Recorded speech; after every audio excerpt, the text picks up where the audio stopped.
GK GS mock test का आज 12वां series देखेंगे। और 12वां सीरीज देखने से पहले बता दें कि इस चैनल पर जो नए हैं चैनल को सब्सक्राइब करें, वीडियो को फुल वॉच करें, लाइक करें और ज़्यादा से ज़्यादा अपने चाहने वालों के साथ, दोस्तों के साथ शेयर करें।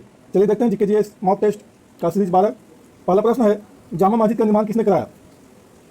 सही जवाब होगा ऑप्शन डी, शाहजहां। जामा मस्जिद का निर्माण शाहजहां ने करवाया है। जामा मस्जिद दिल्ली में स्थित है। दिल्ली में स्थित जामा मस्जिद का निर्माण शाहजहां ने करवाया है। और बता दें कि रुहेलखंड में जो स्थित आपका जामा मस्जिद है, रुहेलखंड, यूपी के रुहेलखंड में स्थित जामा मस्जिद का निर्माण बाबर ने करवाया है। रुहेलखंड के जामा मस्जिद का निर्माण बाबर के द्वारा करवाया गया है और दिल्ली के जामा मस्जिद का निर्माण शाहजहां के द्वारा करवाया गया है। चलिए देखते हैं प्रश्न नंबर 2, वायुमंडल की न्यूनतम परत कहलाती है? वायुमंडल के सबसे निचली परत को क्या कहते हैं? ऑप्शन को ध्यान से पढ़ें और कमेंट बॉक्स में जवाब दें। सही जवाब होगा ऑप्शन बी, क्षोभमंडल। वायुमंडल की न्यूनतम परत यानी सबसे निचली परत को क्षोभमंडल कहा जाता है। इसको इंग्लिश में ट्रोपोस्फेयर के नाम से जाना जाता है, ट्रोपोस्फेयर। अगर औसत ऊंचाई की बात करें क्षोभमंडल की औसत ऊंचाई, तो औसत ऊंचाई इसका है 16 किलोमीटर। भूमध्य रेखा पर इसकी ऊंचाई की बात करें, भूमध्य रेखा, तो भूमध्य रेखा पर इसकी ऊंचाई जो है वो 18 किलोमीटर है। और ध्रुवों पर इसकी ऊंचाई की बात करें, ध्रुवों पर, तो ध्रुवों पर क्षोभमंडल की ऊंचाई जो है वो लगभग 8 किलोमीटर है। ध्रुवों पर इसका ऊंचाई जो है 8 किलोमीटर है लगभग। और अगर बात करें कि मौसम की जो अधिकांश घटनाएं होती है वो सारे आपका क्षोभमंडल में होते हैं। मौसम की अधिकांश घटनाएं क्षोभमंडल में होते हैं और क्षोभमंडल को अधोमंडल के नाम से जाना जाता है। अधोमंडल, अधोमंडल भी कहा जाता है, इंग्लिश में ट्रोपोस्फेयर भी कहा जाता है। चलिए देखते हैं प्रश्न नंबर 3, निम्नलिखित में से कौन सा शीत रक्त जानवर है? अकॉर्डिंग टू ऑप्शन बताना है शीत रक्त जानवर।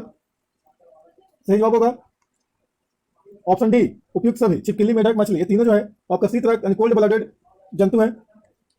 बता दें कि कोल्ड ब्लडेड या शीत रक्त जंतु वैसे जंतु कहा जाता है जिसका शरीर का तापमान जो होता है परिस्थितियों के अनुसार बदलता रहता है। गर्मी के मौसम में आपका गर्मी से आने के लिए अपना शरीर को उस लायक बना लेता है। ठंडा के मौसम में ठंडा से आने के लिए अपने शरीर को तैयार कर लेता है। इसी प्रकार हर एक तापमान की परिस्थितियों में अपने शरीर को तैयार रखता है, यानी तापमान की परिस्थितियों के अनुसार बदलता रहता है। शरीर के तापमान परिस्थितियों के अनुसार बदलता रहता है। चलिए देखते हैं प्रश्न नंबर 4, गुणसूत्र क्या है? सही जवाब होगा ऑप्शन बी, न्यूक्लाइड में पाई जाने वाली धागे की समान रचना जो आनुवंशिक कूट को ले जाती है। प्रश्न नंबर 5, निम्नलिखित की सही जोड़ियां बनाइए। सही जोड़ी बनाना है, ध्यान से ऑप्शन को देखें और सही जवाब को चुनें।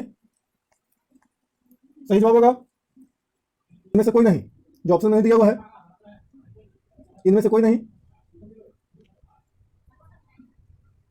यानी कोई भी आपका जवाब सही नहीं है। प्रश्न नंबर 6, सन 1937 में भारतीय राष्ट्रीय कांग्रेस द्वारा संविधान सभा की मांग कहां पर हुए अधिवेशन में रखी गई? सही जवाब होगा ऑप्शन सी, फैजपुर। भारतीय राष्ट्रीय कांग्रेस के फैजपुर अधिवेशन 1937 में जो हुआ था उसी अधिवेशन में संविधान सभा की मांग को रखा गया था। प्रश्न नंबर 7, हाइग्रोमीटर किसे नापने के लिए प्रयोग में लाया जाता है? सही जवाब होगा ऑप्शन सी, वायुमंडल में व्याप्त आर्द्रता। वायुमंडल में व्याप्त आर्द्रता को मापने के लिए हाइग्रोमीटर का प्रयोग किया जाता है। प्रश्न नंबर 8, संयुक्त राष्ट्र सुरक्षा परिषद में कितने अस्थायी सदस्य देश हैं? सही जवाब होगा ऑप्शन ए, 5। संयुक्त राष्ट्र सुरक्षा परिषद में 5 अस्थायी सदस्य देश हैं। इनके गठन की बात करें, RUBI, रूबी के चीफ, जिसमें आर का मतलब होगा रूस, यू का मतलब यूएसए, यूएसए यानी America, United state of America, और BI का मतलब ब्रिटेन, के साइलेंट है, ची का मतलब चीन और फा का मतलब फ्रांस। ये आपका सुरक्षा परिषद के 5 अस्थायी सदस्य हैं जिनके पास वीटो पावर भी आपका है, पॉकेट वीटो शक्ति है। प्रश्न नंबर 9, चांद बीबी जिसने बिरार को अकबर को सौंपा कहाँ की शासिका थी? चांद बीबी जो शासिका है वो कहाँ की शासिका है जिन्होंने बरार को अकबर को सौंप दिया था? बरार एक प्रांत का नाम है। सही जवाब होगा ऑप्शन सी, बीजापुर। चांद बीबी बीजापुर की शासिका थी। प्रश्न नंबर 10, निम्नलिखित में से कौन सी पंचवर्षीय योजना में सबसे अधिक विकास दर पाई गई? सही जवाब होगा ऑप्शन डी, आठवीं पंचवर्षीय योजना में सबसे अधिक विकास दर पाई गई है। बता दें कि 8वीं पंचवर्षीय योजना का जो समय था 1992 से 1997। प्रश्न नंबर 11, मैग्ना कार्टा पर किसके शासनकाल में हस्ताक्षर हुआ था? सही जवाब होगा ऑप्शन ए, जॉन द्वितीय के समय में मैग्ना कार्टा पर हस्ताक्षर हुआ था। प्रश्न नंबर 12, हल्दी घाटी का युद्ध कब लड़ा गया? प्रश्न नंबर 13, वैदिक धर्म का मुख्य लक्षण इनमें से किसकी उपासना था? सही जवाब होगा ऑप्शन ए प्रकृति। वैदिक धर्म का मुख्य लक्षण प्रकृति की उपासना करना था। प्रश्न नंबर 14, हर्ष के शासनकाल में उत्तर भारत का सबसे महत्वपूर्ण शहर कौन सा था? सही जवाब होगा ऑप्शन सी कन्नौज। हर्षवर्धन के शासनकाल में उत्तर भारत का सबसे महत्वपूर्ण शहर कन्नौज था। प्रश्न नंबर 15, एशियन डेवलपमेंट बैंक का मुख्यालय कहाँ स्थित है? सही जवाब होगा ऑप्शन ए मनीला में। फिलीपींस की राजधानी मनीला में एशियन डेवलपमेंट बैंक का हेडक्वार्टर स्थित है। प्रश्न नंबर 16, पुरातन भारतीय विश्वविद्यालय के अवशेष कहाँ पाए गए हैं? सही जवाब होगा ऑप्शन ए नालंदा में। प्रश्न नंबर 17, फ्रांस की क्रांति के बाद निम्नलिखित में से कौन एक प्रसिद्ध नेता के रूप में उभर कर आया? सही जवाब होगा ऑप्शन सी नेपोलियन बोनापार्ट। प्रश्न नंबर 18, निम्नलिखित में किसकी नियुक्ति भारत के राष्ट्रपति द्वारा नहीं होती है? ध्यान से ऑप्शन को पढ़ें और कमेंट बॉक्स में जवाब दें। सही जवाब होगा ऑप्शन ए लोकसभा अध्यक्ष, इसकी नियुक्ति राष्ट्रपति द्वारा नहीं होती है। बाकी आपका भारत के मुख्य न्यायाधीश, सेना के प्रमुख की नियुक्ति जो होता है राष्ट्रपति के द्वारा किया जाता है। प्रश्न नंबर 19, निम्नलिखित में से कौन सा प्राणी स्तनधारी नहीं है? सही जवाब होगा ऑप्शन ए मछली, ये स्तनधारी नहीं है। बाकी आपका चमगादड़, नीली भेल, ये आपका स्तनधारी प्राणी है। स्तनधारी वैसे प्राणी को कहा जाता है जो आपका दूध देती है एवं बच्चा पैदा करती है, वे सभी जानवर जंतु स्तनधारी कहलाते हैं। प्रश्न नंबर 20, रेगिस्तान में बादल अवशेष होकर क्यों नहीं बरसते? रेगिस्तान में बादल अवशेष होकर क्यों नहीं बरसते? सही जवाब होगा ऑप्शन डी कम आर्द्रता। यानी कम आर्द्रता के वजह से रेगिस्तान में बादल अवशेष होकर के भी आपका नहीं बरसते हैं, यानी बारिश नहीं होती है। प्रश्न नंबर 21, निम्नलिखित की सही जोड़ियां बनाइए। ध्यान से ऑप्शन को पढ़ें और सही जोड़ी को बनाएं।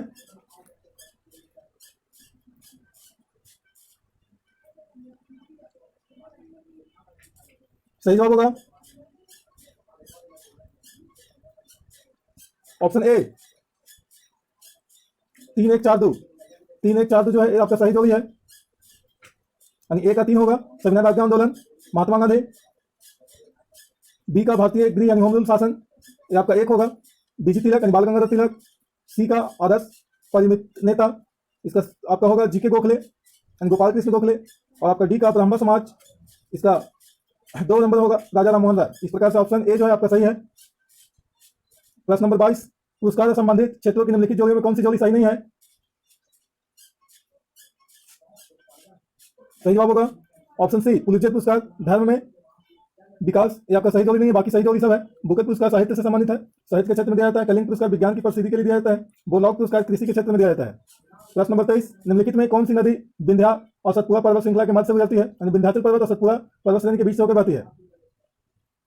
सही जवाब होगा ऑप्शन ए नर्मदा। प्रश्न नंबर 24, निम्नलिखित की जोड़ियां बनाना है। उपनाम आपका दिया हुआ है। विश्व का शक्कर का कटोरा, गगनचुंबी, भावनों का शहर, सफेद हाथियों की भूमि, कंगारू की भूमि, ये आपका दिया हुआ है उपनाम। और देश का नाम भी दिया हुआ है। सही मिलान करना है कूट का प्रयोग करते हुए। कूट आपका दिया हुआ है। सही जवाब होगा ऑप्शन सी 3 5 2 1। 3 5 2 1 आपका सही है। ए का 3 यानी विश्व का शक्कर का कटोरा यानी क्यूबा होगा। गगनचुंबी भावनों का शहर,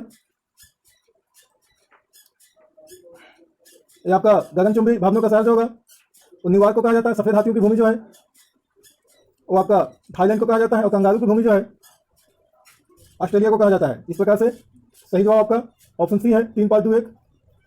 प्रश्न नंबर 25, डोलड्रम इनसे संबंधित है। सही जवाब होगा ऑप्शन ए भूमध्य रेखा के निकट प्रशांत और हल्की परिवर्तनशील हवाओं का क्षेत्र, ये आपका डोलड्रम कहलाता है। दोनों गोलार्धों में 0 डिग्री से 5 डिग्री उत्तरी तथा दक्षिणी गोलार्ध में 0 से 5 डिग्री दक्षिणी का जो अक्षांशीय क्षेत्र है ये आपका डोलड्रम कहलाता है। यानी 0 से 5 डिग्री उत्तरी तथा दक्षिणी अक्षांशों के बीच का क्षेत्र डोलड्रम कहलाता है, जो भूमध्य रेखा के निकट प्रशांत और हल्की परिवर्तनशील हवाओं का क्षेत्र है। प्रश्न नंबर 26, वह सिद्धांत जिसके अनुसार जनसंख्या गुणोत्तर श्रेणी में बढ़ती है जबकि आहार उत्पादन अंग गणितीय श्रेणी में बढ़ता है, यह निम्नलिखित से संबंधित है। सही जवाब होगा ऑप्शन ए माल्थस। प्रश्न नंबर 27, आंखों को स्वस्थ रखने के लिए कौन सा विटामिन सहायक है? सही जवाब होगा ऑप्शन डी विटामिन ए। प्रश्न नंबर 28, निम्नलिखित को उनके रासायनिक सूत्र के साथ सही जोड़ियां बनाना है कूट का प्रयोग करते हुए। सही जवाब बताना है। सही जवाब होगा ऑप्शन सी 4 2 1 3। 4 2 1 3 जो है ए का 4 होगा प्राकृतिक गैस CH4, फिर आपका हास्य गैस N2O को कहा जाता है। शुष्क बर्फ की बात करें तो आपका CO2 कहलाता है। अमोनिया जो है आपका NH3 है। प्रश्न नंबर 29, जूल निम्नलिखित की इकाई है। सही जवाब होगा ऑप्शन ए, ऊर्जा का कार्य एवं ऊर्जा का जो इकाई है यूनिट वो आपका जूल होता है। प्रश्न नंबर 30, कीट निम्नलिखित से संबंधित है। सही जवाब होगा ऑप्शन डी, आर्थ्रोपोडा। आर्थ्रोपोडा संघ से संबंधित है कीट। कीट का संबंध आर्थ्रोपोडा संघ से है। प्रश्न नंबर 31, एशिया यूरोप में संतुलित घास स्थल कहलाती है। सही जवाब होगा option C, steppes. Asia Europe के संतुलित घास के मैदान को स्टेपिज कहा जाता है। प्रश्न नंबर 32, बीओपी किससे संबंधित है। सही जवाब होगा ऑप्शन बी, शेष विश्व से किए गए सभी आर्थिक लेन देन। शेष विश्व से किए गए सभी आर्थिक लेन देन बीओपी से संबंधित है। बीओपी का फुल फॉर्म की अगर बात करें तो बैलेंस ऑफ पेमेंट। बीओपी का full form balance of payment. प्रश्न नंबर 33, टिबिया नामक हड्डी इनमें से पाई जाती है। कहां पाई जाती है टिबिया नामक हड्डी। सही जवाब होगा ऑप्शन बी, टांग में। टांग में टिबिया नाम का हड्डी पाया जाता है। प्रश्न नंबर 34, राजेंद्र कृषि विश्वविद्यालय पूसा कहां पर स्थित है। सही जवाब होगा ऑप्शन डी, बिहार में।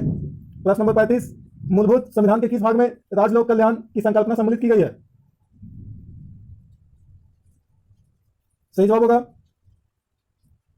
ऑप्शन डी, राज्य के नीति निर्देशक तत्व में। प्रश्न नंबर 36, किसको 7 पर्वतों का नगर कहा जाता है। सही जवाब होगा ऑप्शन बी, रोम को। प्रश्न नंबर 37, साधारण कार्बन स्टील में मुख्यतः होते हैं। सही जवाब होगा ऑप्शन डी, कार्बन तथा लोहा। प्रश्न नंबर 38, कास्टिक सोडा का रासायनिक नाम क्या है।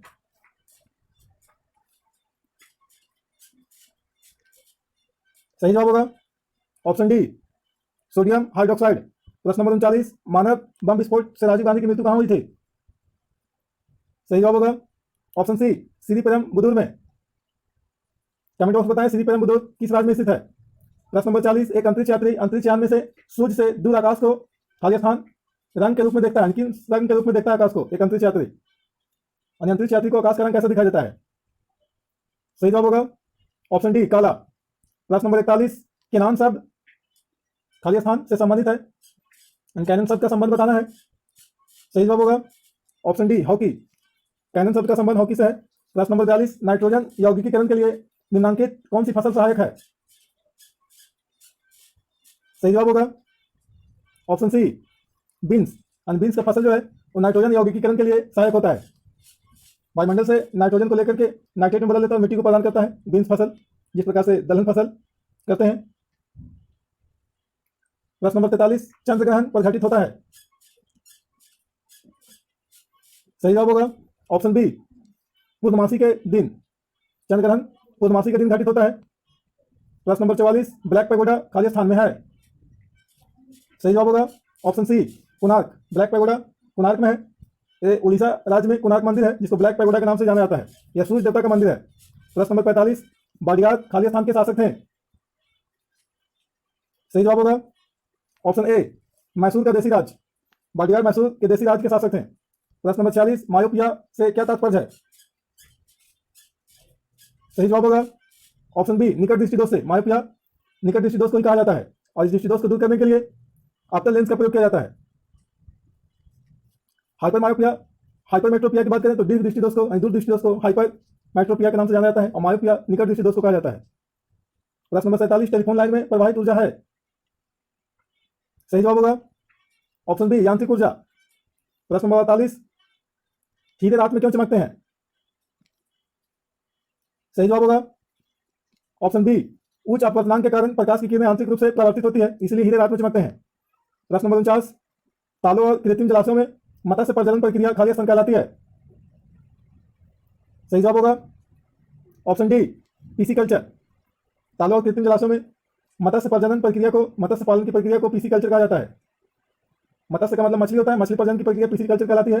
अगर नहीं याद होता, मिस्टेक होता है तो मत्स्य यानी मछली और मछली पालन का जो संबंध है पीसीकल्चर से है, कैसे समझेंगे तो मछली, मां से मछली और मछली का मसाला पीसी, तो आपका पीसीकल्चर हो जाएगा। प्रश्न नंबर 50, भारत से व्यापार प्रारंभ करने वाले प्रथम यूरोपीय थे। सही जवाब होगा ऑप्शन ए पुर्तगाली। प्रश्न नंबर 51, शाकनाशी ऐसे रासायनिक द्रव्य हैं जो खाली स्थान का नियंत्रण करते हैं। सही जवाब होगा ऑप्शन ए कवक। शाकनाशी ऐसे रासायनिक द्रव्य हैं जो कवक का नियंत्रण करते हैं। प्रश्न नंबर 52, प्रकाश संश्लेषण में पर्णहरित की भूमिका है। पर्णहरित यानी क्लोरोफिल का भूमिका क्या है प्रकाश संश्लेषण में? सही जवाब होगा ऑप्शन बी प्रकाश का अवशोषण। क्लोरोफिल आपका प्रकाश का अवशोषण करते हैं। प्रश्न नंबर 53, कौन सा शहर भारत का सिलिकॉन वैली कहलाता है? सही जवाब होगा ऑप्शन बी बंगलौर। कर्नाटक के बंगलौर शहर सिलिकॉन वैली के नाम से जाना जाता है, सिलिकॉन वैली, क्योंकि सिलिकॉन तत्व का प्राप्ति बंगलौर से ही आपका सबसे ज्यादा होता है। और सिलिकॉन का प्रयोग जो है वो memory card, memory chip, mobile का, कंप्यूटर का बनाने में काम आता है। प्रश्न नंबर 54, आपका लास्ट प्रश्न आज की सीरीज का, संघ सरकार द्वारा प्राप्त सभी राजस्व ऋण वसूली खाली स्थान में जाता है। सही जवाब होगा ऑप्शन सी भारत की समेकित निधि में। केंद्र सरकार द्वारा प्राप्त सभी जो राजस्व है, टैक्स जो है, ऋण वसूली जो है, वो सभी आपका भारत की समेकित निधि में जाता है, जमा हो जाता है।